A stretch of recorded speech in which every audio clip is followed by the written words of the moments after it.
Highway અને માર્ગો પરથી રખડતા ઢોરને હટાવવા સુપ્રીમ કોર્ટનો આદેશ. રખડતા ઢોરને આશ્રય સ્થળ પર રાખવા સૂચના. રાજસ્થાન હાઈકોર્ટના આદેશને સમગ્ર દેશમાં લાગુ કરવા આદેશ. દિલ્હી એરપોર્ટ પર ટેકનિકલ ખામીના કારણે 100 ફ્લાઇટ પડી મોડી. એટીસીની સિસ્ટમમાં ખામી આવતા સમસ્યા. હાલ મેન્યુઅલી ચાલી રહી છે કામગીરી.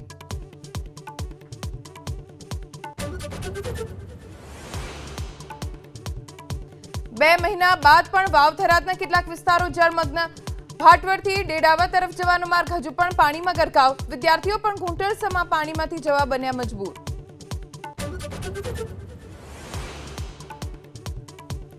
અનાજની થતી કાળાબજારી પર બોલ્યા પ્રહલાદ મોદી. મહેસાણામાં કહ્યું, દુકાનદારો નહીં, સરકાર કાળાબજારી માટે જવાબદાર.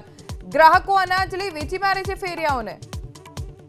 એના માટે સરકાર જવાબદાર છે. ગ્રાહકો જેમને ખાવું નથી એવા લોકોના NSFમાં કાર્ડ છે, એ લોકો માલ લે છે અને ફેરિયાઓને વેચી મારે છે.